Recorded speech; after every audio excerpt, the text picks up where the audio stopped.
Bonjour et bienvenue à tous dans cette émission hebdomadaire dans laquelle je vais vous partager mes analyses pour la semaine prochaine. Donc, on est le 16 mars 2024 et je vais vous partager mes analyses pour la semaine du 18 au 22 mars. Habituellement, vous le savez, j'essaie de ne pas dépasser 20 minutes, de faire rapide, mais aujourd'hui, ça va être une émission un petit peu spéciale parce que j'ai plusieurs choses à vous dire, à vous annoncer et à vous montrer. Soyez patients, les analyses arriveront à la fin.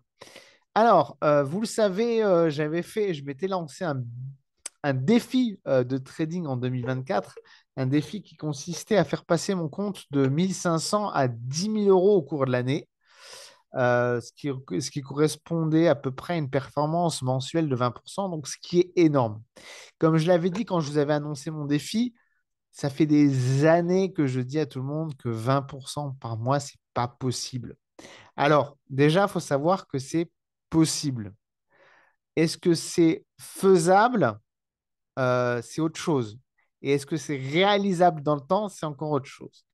Alors, le mois dernier, je vous avais annoncé que le mois de février s'était très bien passé sur mon défi. J'avais largement atteint mes objectifs. Je m'étais même permis une semaine à la fin du mois de février, une semaine de pause parce que j'avais déjà atteint mon objectif. Donc, est-ce que c'est possible? Ben, mon défi, déjà, il permet de répondre oui, techniquement, c'est possible de faire 20% par mois. Et c'est possible de faire passer son compte de 1500 à 2000, 3000, peut-être même 10 000. C'est possible, techniquement. Maintenant, est-ce que c'est faisable? C'est beaucoup plus difficile. Je ne l'ai pas fait sans stress. Attention, hein, quand je l'ai dit au mois de février que j'ai atteint mon objectif, j'ai eu des sueurs froides, j'ai eu des pertes, j'ai eu des gains. C'était chaud quand même. C'était chaud. Mais j'y suis arrivé. Maintenant, est-ce que c'est réalisable dans le temps? Eh ben, c'est là toute la difficulté. C'est-à-dire que quand on va se lancer ce genre de défi ou quand on va viser ce genre de performance, on va être sur le fil du rasoir à chaque fois, hein. Donc, la moindre erreur n'est pas pardonnée. Alors, j'ai fait une belle performance au mois de février, j'en étais très content. Début mars, ça s'est bien passé. Et après, ça a été la cata. Alors, je vais être transparent avec vous. Le défi, j'y ai mis un terme parce que j'ai encaissé des pertes qui sont quand même relativement importantes.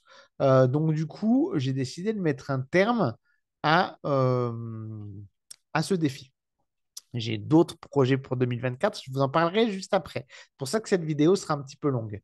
Donc la première chose déjà, bah, malgré mes 17 ans d'expérience en trading, il faut toujours rester humble face au marché. Et si vous ne le faites pas vous-même, le marché est là pour vous le rappeler. Et justement, ça, c'est une bonne leçon à moi-même. Le trading, si vous avez encore jamais tradé, vous le découvrirez. Le trading, c'est une école de la psychologie et de l'introspection. Voilà. Donc, c'est vrai que je me suis un peu emballé au mois de février. J'étais tellement content d'avoir atteint mes objectifs sans, pas si facilement que ça, mais de l'atteindre quand même, j'étais quand même super content. Début mars aussi, ça s'est super bien passé et j'ai fait preuve d'un excès de confiance et ça, c'est terrible en marché.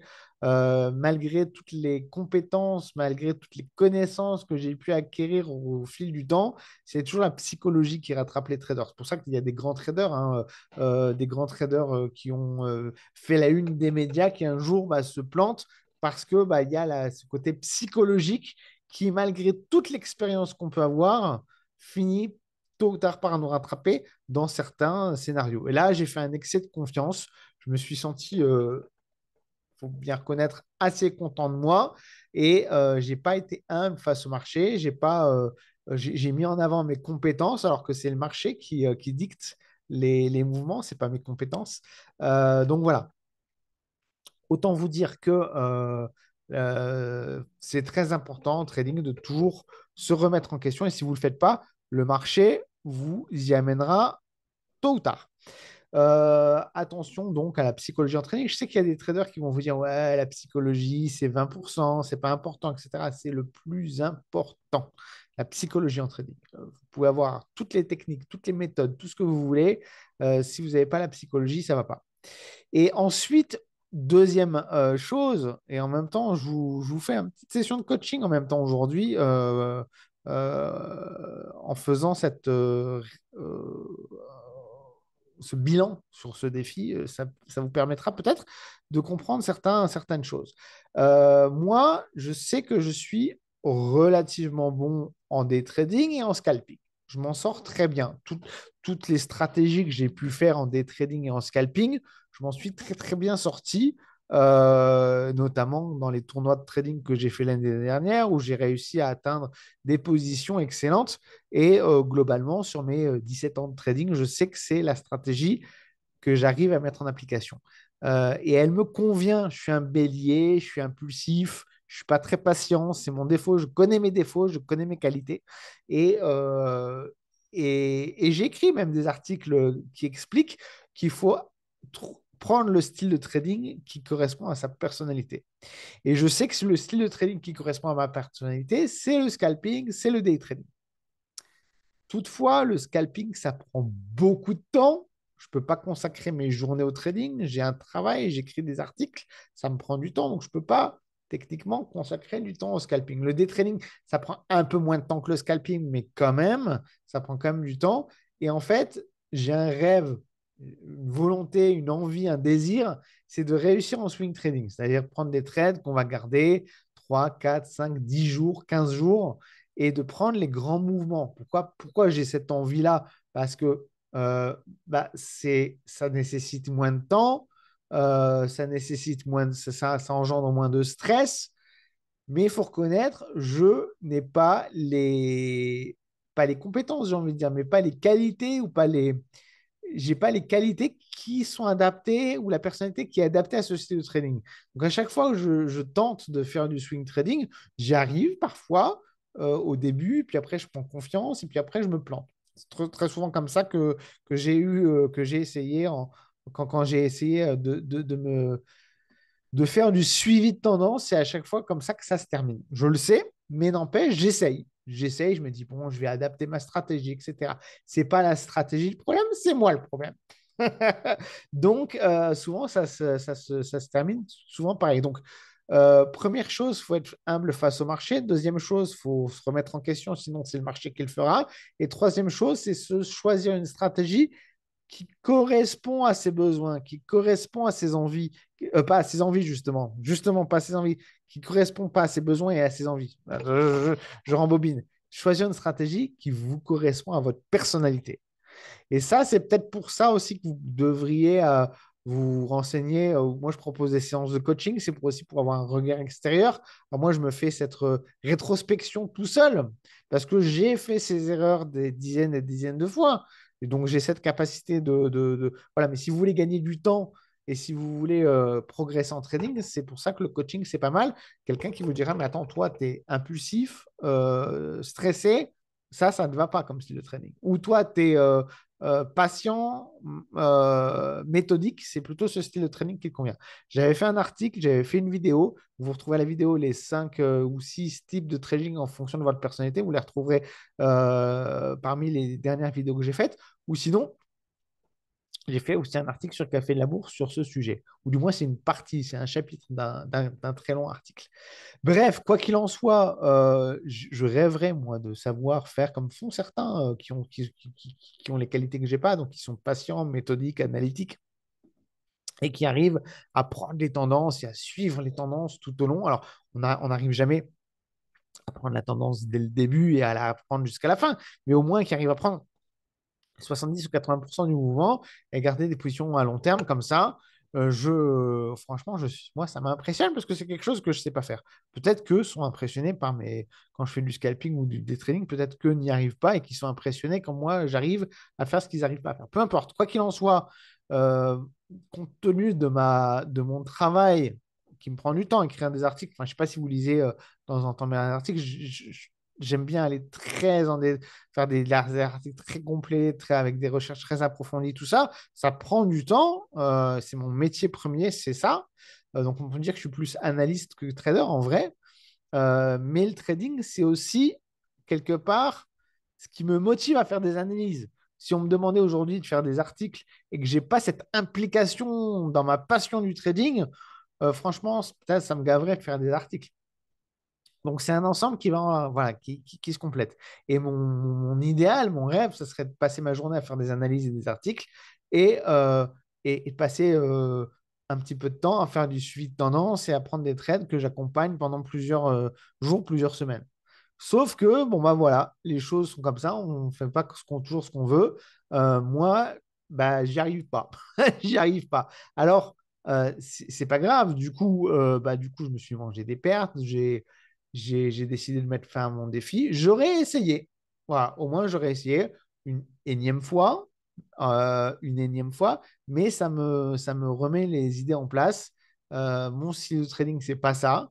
C'est pas avec cette méthode-là que j'ai réussi. Donc, je vais revenir à mes fondamentaux. Alors, je vous expliquerai après ce que je vais faire pour la fin de 2024. Mais quoi qu'il en soit, c'est un bon rappel à l'ordre.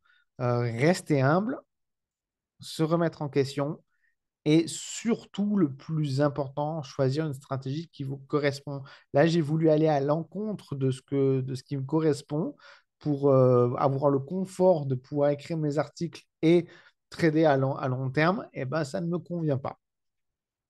Alors, quelle a été ma principale erreur? Parce que tout s'était bien passé finalement au mois de février, début mars, tout s'était bien passé. Quelle a été mon erreur? Bah, c'est de m'entêter. Alors, encore une fois, il y en a qui vont vous dire faut faire de l'analyse fondamentale, d'autres, il faut faire de l'analyse technique, d'autres encore vont vous dire que c'est un mix des deux.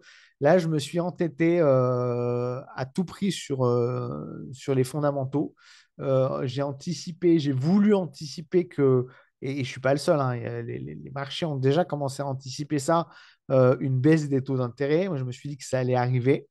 C'est possible que ça arrive, hein. La semaine prochaine, il y a l'annonce des taux d'intérêt de la Fed.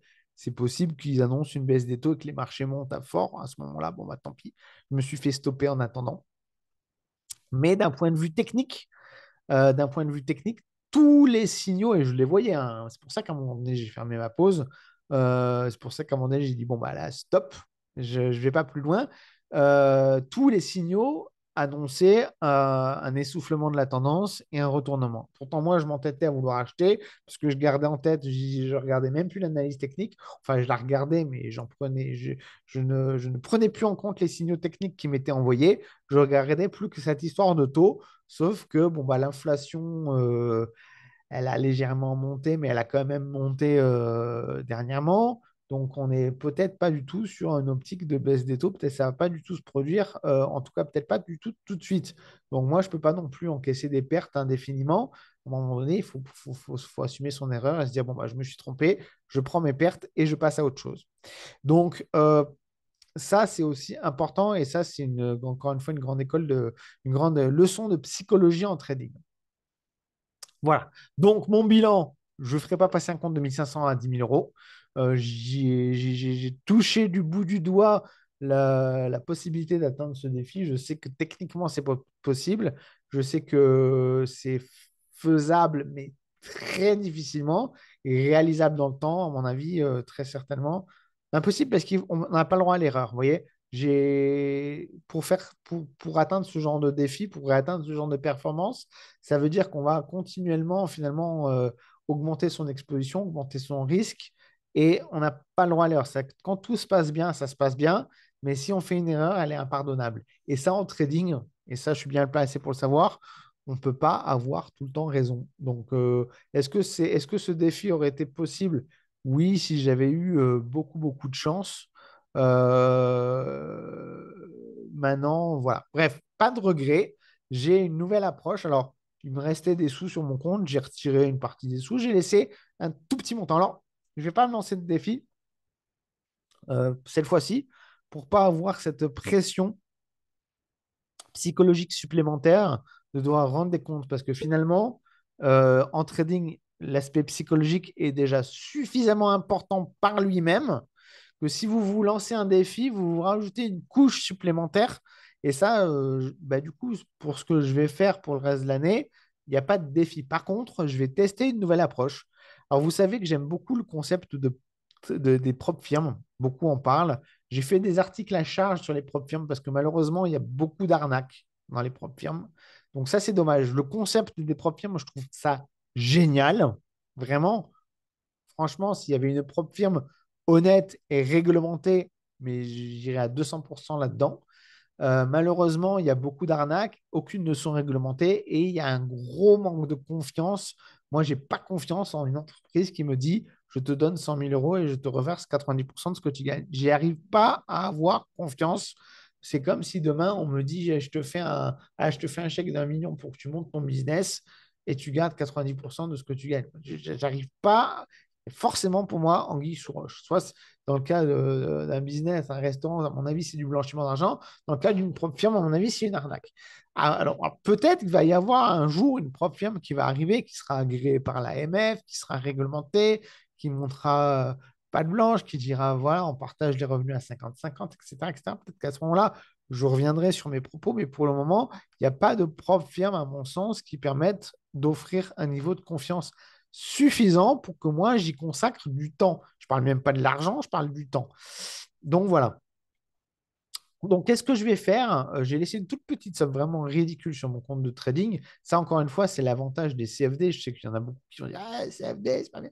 Là, les CFD, vous laissez 50 euros sur votre compte, vous pouvez quand même trader. Alors, vous allez gagner 2-3 euros, mais vous pouvez trader. Donc, ce que je vais essayer, en fait, vous savez, la plupart des propres firmes, c'est quoi? C'est 50-100 euros par mois.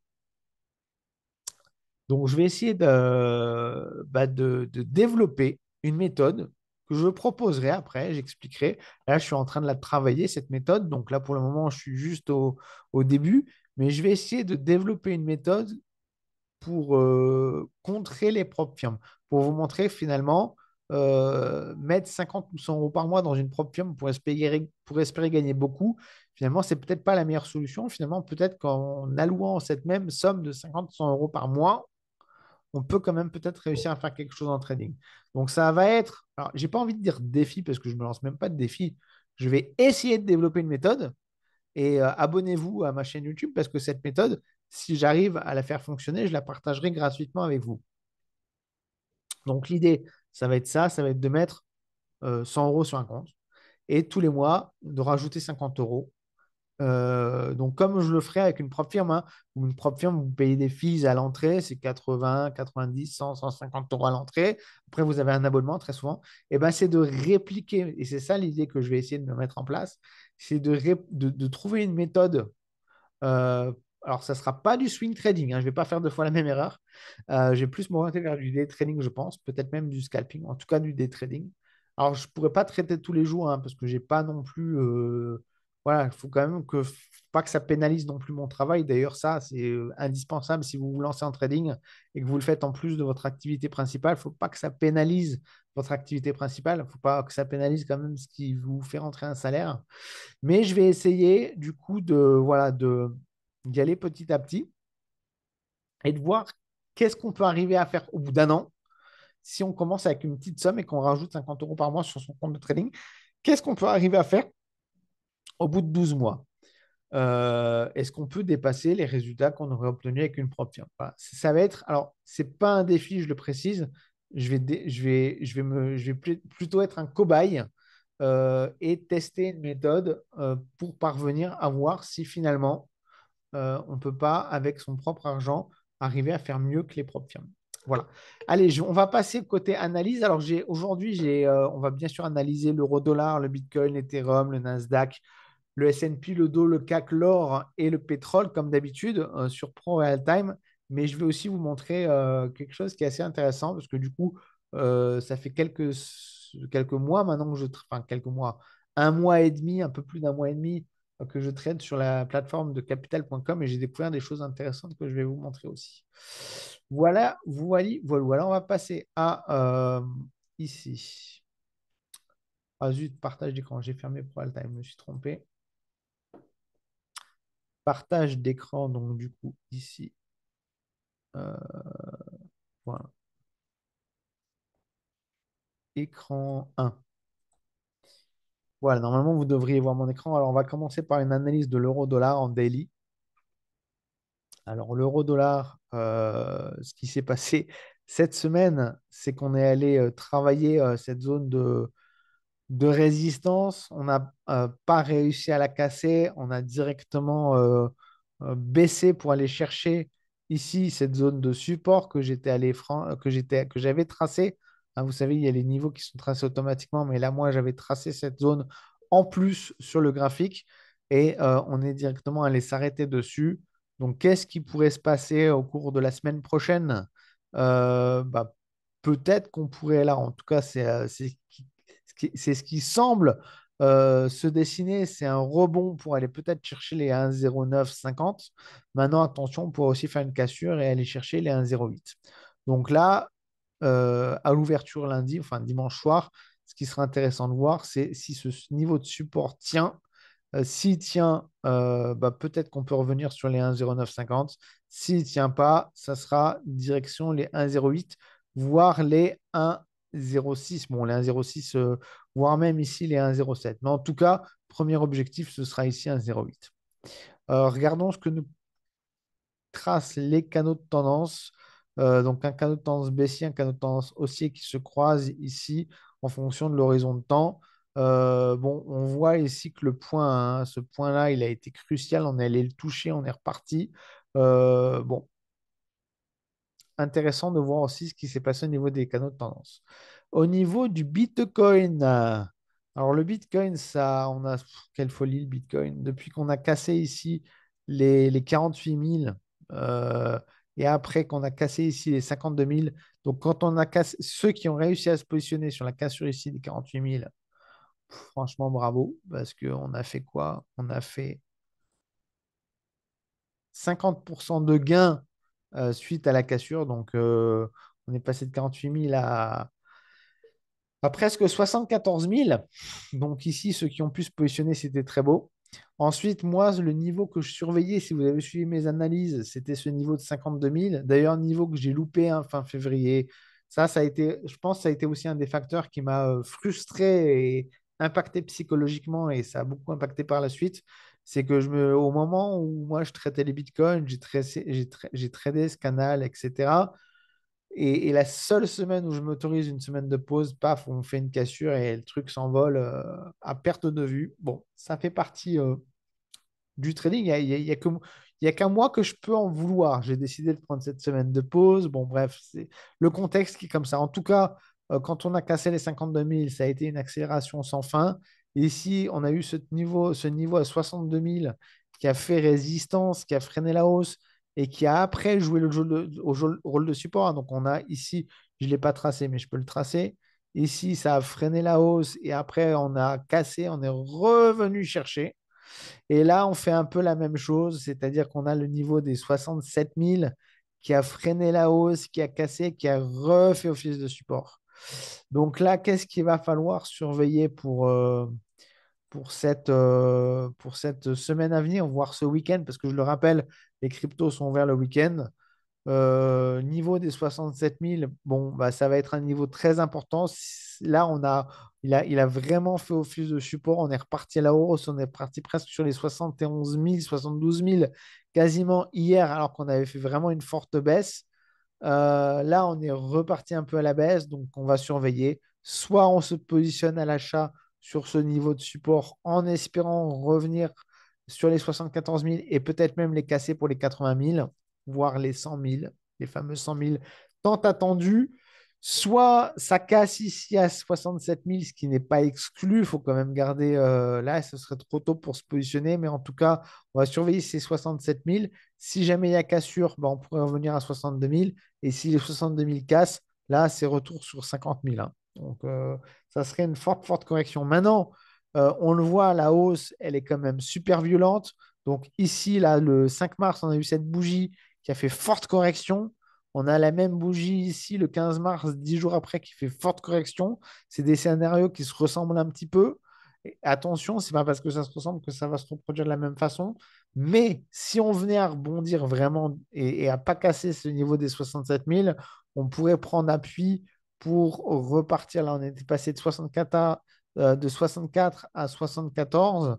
Là, si on arrive à prendre appui à 67, ça pourrait nous amener jusqu'à 77, voire 80 000. Donc voilà. Voilà. Après, tout est à prendre au conditionnel. On est dans des marchés extrêmement hauts sur le Bitcoin. On est dans des niveaux très tendus. Voilà, donc tout est à prendre, bien sûr, au conditionnel. Sur l'Ethereum, on est dans un scénario assez similaire. On n'a pas touché précisément ici le support à 3500. On est allé à 3570. Donc, bon, on est à un mouchoir de poche hein, dans des telles tendances. On a rebondi dessus. Pareil, même scénario que sur le Bitcoin. On va attendre de voir si on va rebondir ici sur ce support pour revenir sur les plus hauts, peut-être aller toucher les 4200, ou alors casser ce support. Et à ce moment-là, alors là, peut-être 3200, peut-être 2600, mais si on casse le support ici, ça risque de descendre très vite et très bas, chose que je ne souhaite pas, bien sûr, à voir. Donc, j'ai oublié de regarder les niveaux horizontaux, non, diagonaux, pardon. Donc ici, ouais, il nous trace un niveau. Bon, je suis moins fan. L'Ethereum, qu'est-ce que ça nous donne? L'Ethereum, bon, à voir, oui. Peut-être ici, ce niveau de... Les pointillés, je ne les regarderai pas trop, mais cette ligne de tendance-là, à mon avis, si jamais on casse ici les 3500 à la baisse, on devra aussi surveiller les 3300 ici de cette tendance diagonale. Le S&P 500. Alors, le S&P 500, on va tout de suite mettre les canaux de tendance. Ici, on est pile poil sur une tendance diagonale. Et en même temps, on se rapproche aussi des 5000 points qui sont à la fois un chiffre rond et à la fois un support technique.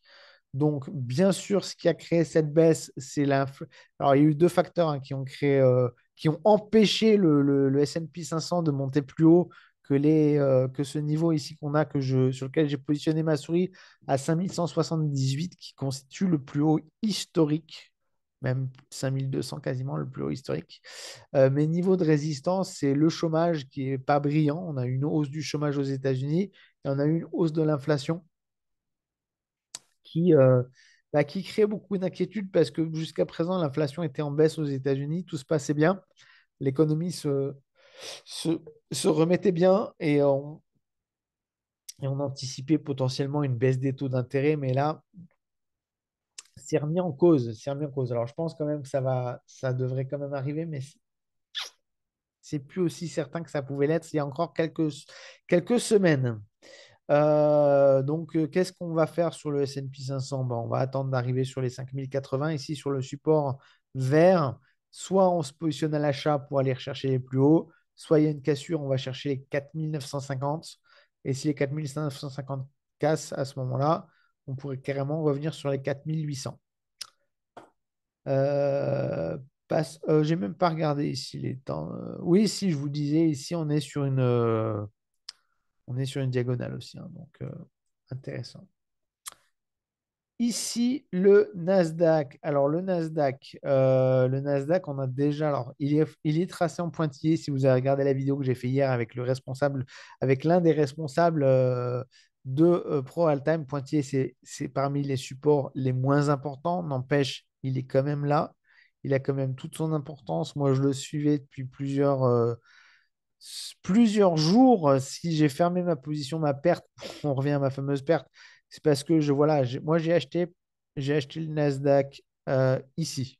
Vous voyez, on est monté, j'ai été très fortement en gain, on est rebaissé, j'étais en perte, j'étais en gain et j'ai pas réussi à tenir. Voilà, j'aurais pu faire des gains en day trading vraiment, hein, en jouant sur ce niveau de support. Maintenant, moi, ce que je visais, c'était qu'on monte en longue tendance. J'ai fermé la pause parce qu'ici, bon, bah voilà, clairement, on a cassé. Jusqu'à présent, on travaillait cette zone de résistance, il y avait encore de l'espoir, cette zone de support, il y avait encore de l'espoir. Là, franchement, on est sur une cassure. Pour moi, il n'y a plus d'espoir.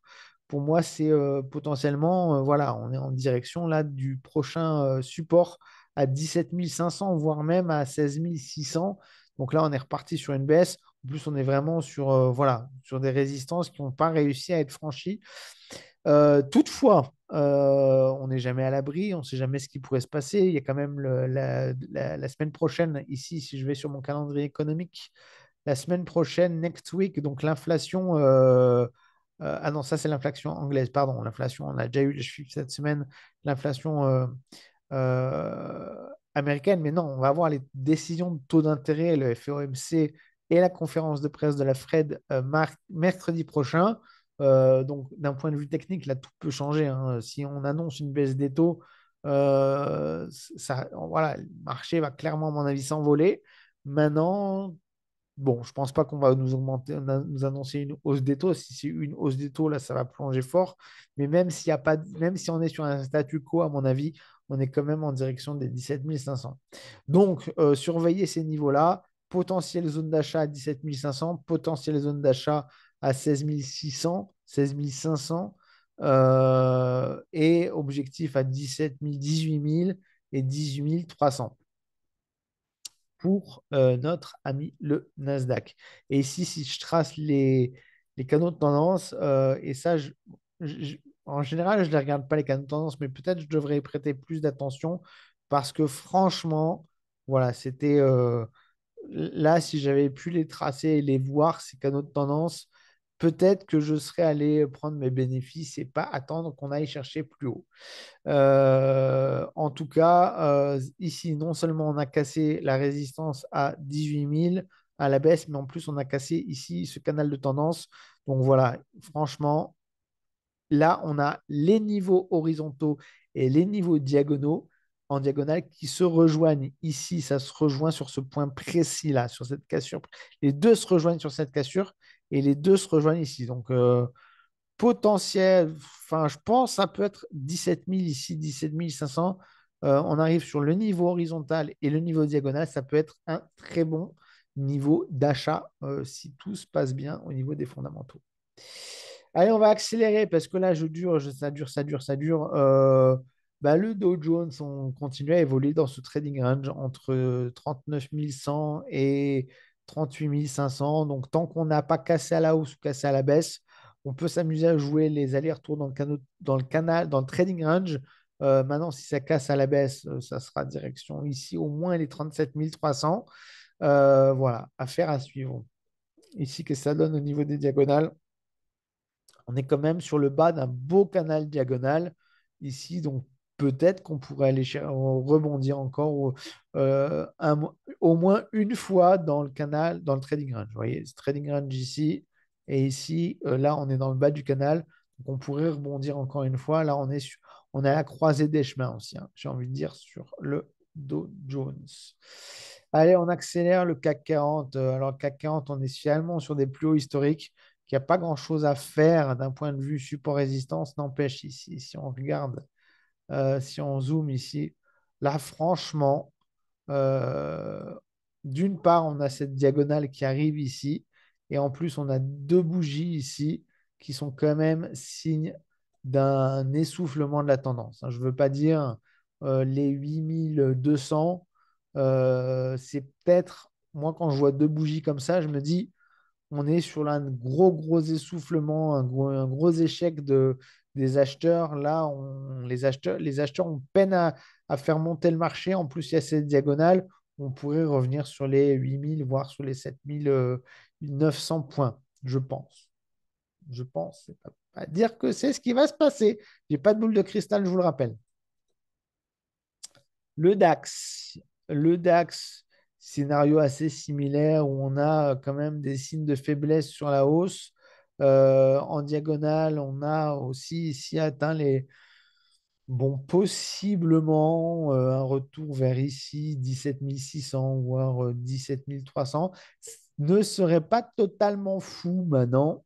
Ça va être aussi à suivre de très près. Ouh, je fatigue aussi, hein, là. J'ai besoin de boire, j'ai plus d'eau. L'Eurostock, pareil, signe d'affaiblissement de la hausse, possible correction. Et voilà, et ça coïncide avec la ligne de tendance en plus. Donc, ça ne m'étonnerait pas qu'on revienne à 4800. On a quand même des signes. Alors, attention, signe d'affaiblissement, ça ne veut pas dire qu'il faut shorter comme un mou, hein. C'est possible que ça baisse, c'est possible que ça corrige, mais on est quand même sur des tendances haussières fortes.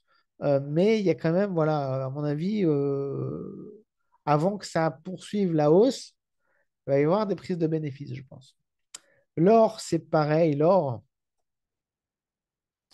on est sur des. Voilà, On a cette résistance à 2184 et on a quand même des signes d'affaiblissement.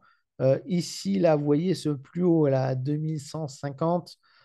Si on revenait en dessous, si on revenait dans les 2100, ce ne serait pas bon signe. On pourrait avoir comme objectif les 2049. Donc, pareil, on voit qu'il y a, on avait une tendance forte, forte, forte. Là, on montre quand même des signes d'affaiblissement. Et on va terminer par le pétrole. Alors, le pétrole, on a cassé cette résistance ici, clairement à 79. On est monté à 81. Maintenant, est-ce qu'on va aller plus haut? C'est possible qu'on aille chercher les 87, qui est la prochaine résistance. Maintenant, ici, on a quand même ici à franchir avant d'aller chercher les 87. On a un canal de tendance ici à casser à 82. Tant qu'on n'a pas cassé ces 82, on pourrait revenir ici chercher les 79.